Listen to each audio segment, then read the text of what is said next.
நாமத்தினால உங்களை யாவரையும் வாழ்த்துகிறேன். ஜூன் மாதத்திலையும் என்னுடைய வார்த்தைக்கு நேராய் கடந்து போவதற்கு முன்பதாக நாம் கண்களை மூடி செபிப்போம். நேசிக்கிற நல்ல ஆண்டவரே, இந்த காலவேளைக்காக உங்களுக்கு நன்றி செலுத்தி செபிக்கிறோம். கடந்த மாதம் முழுவதுமாக கண்மணி போல ஒவ்வொருவரையும் பாதுகாக்கிறே உங்களுக்கு நன்றி ஆண்டவரே. ஆண்டவரே, எல்லா மரண படுக்கைகளையும் மாற்றி வியாதிகளிலிருந்து விடுதலை கொடுத்து ஒவ்வொருவரையும் காத்து ஜீவனோட வைத்ததுக்காக உங்களுக்கு ஸ்தோத்திரம். ஜூன் மாதத்துக்குள்ளாக பிரவேசிக்க செய்த உடைய அன்பு, உடைய தயவு, கிருபைக்காக ஸ்தோத்திரம் ஆண்டவரே. தொடர்ந்து இந்த மாதத்தை ஆசீர்வதியும் பலப்படுத்தும் இயேசுவின் நாமத்தில் ஜெபிக்கிறேன் நல்ல பிதாவே, ஆமென். ஒரு பாடலை பாடி தேவனுடைய நாமத்தை மகிமைப்படுத்துவோமாக. போற்றி துதிப்போமே தேவ தேவன் என்ற பாடலை பாடி மாதத்துக்குள்ளாக வார்த்தைக்குள்ளாய் நான் கண்டிருக்கிறேன். Thank you.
வசனத்துக்கு நேராய் நாம் கடந்து போவோம்.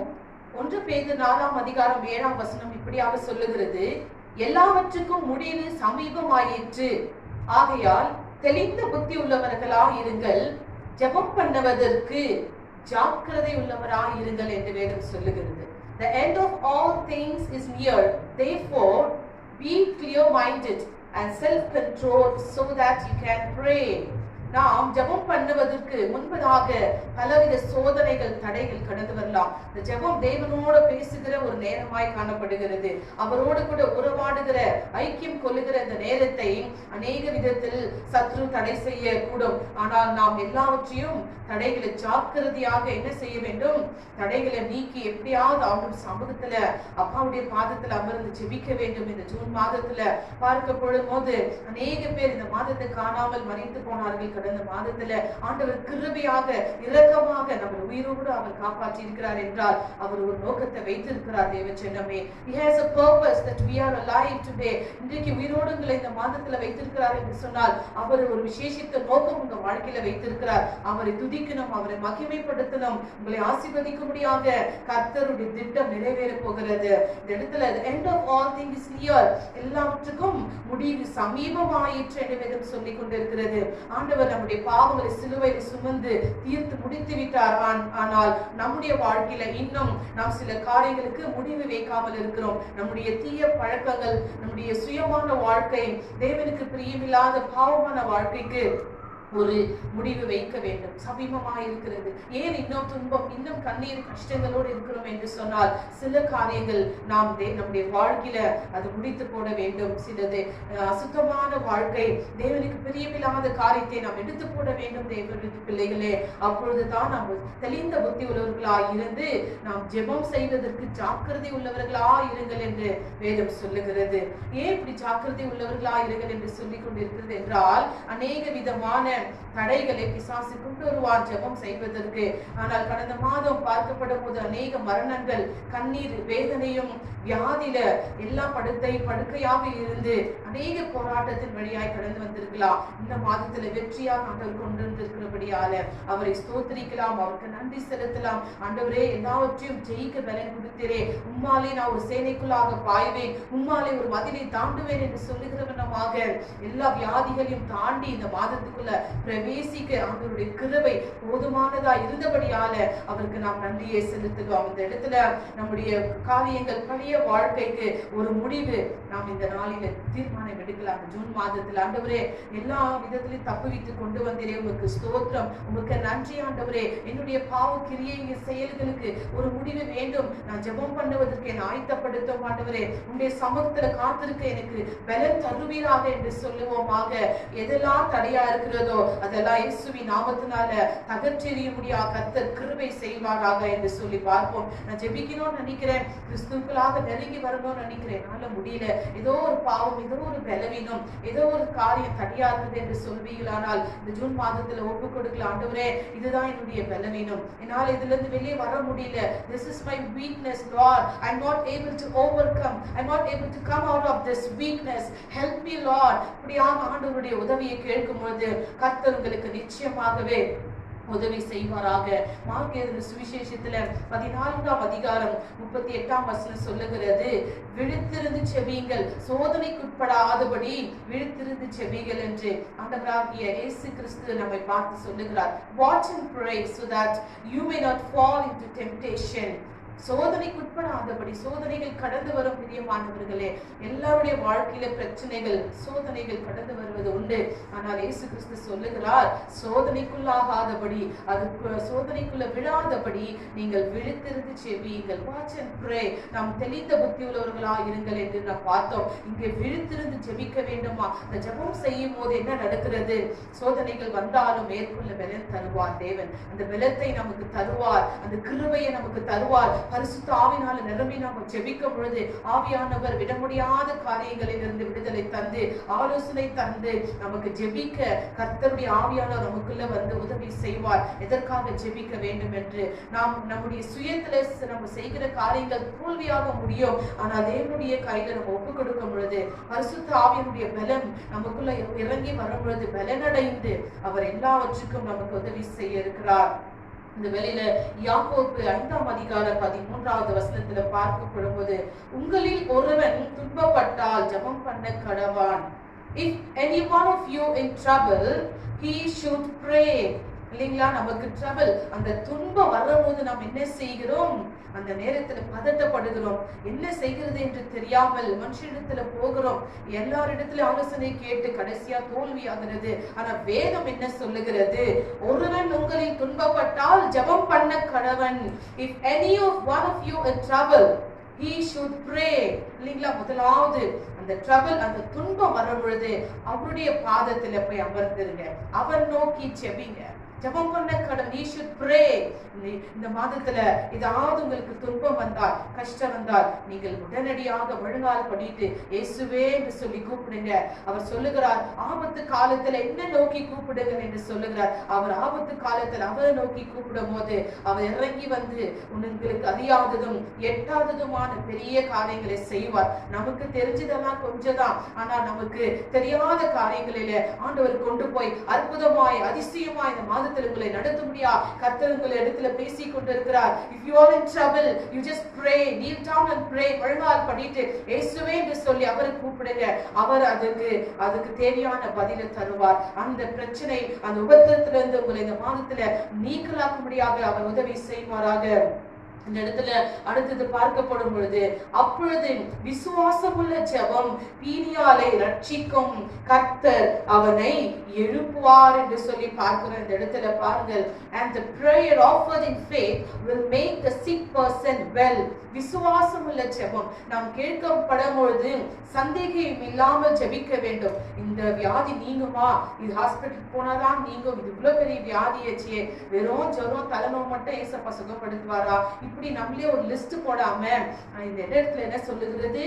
The prayer offered in faith will make the sick person well. The Lord will raise him up. If he has sinned, he will be forgiven. பாத்தீங்களா? நாம் விசுவாசமுள்ள ஜெபம் பீனியாலை ரட்சிக்கும். உங்களுக்கு சிக் வியாதி வரும் பொழுது விசுவாசத்தோடு ஜெபிக்கணும். ஆண்டவரே இந்த வியாதி நீங்கிட்டும் என்று. அப்பொழுது கர்த்தர் விடுதலை தருகிறார். அந்த வியாதியிலிருந்து விடுதலை கொடுப்பார். கர்த்தர் அவனை எழுப்புவார். The Lord will raise him up. அவன் பாவம் செய்தவனால் ஆனால் அவனுக்கு மன்னிக்கப்படும்.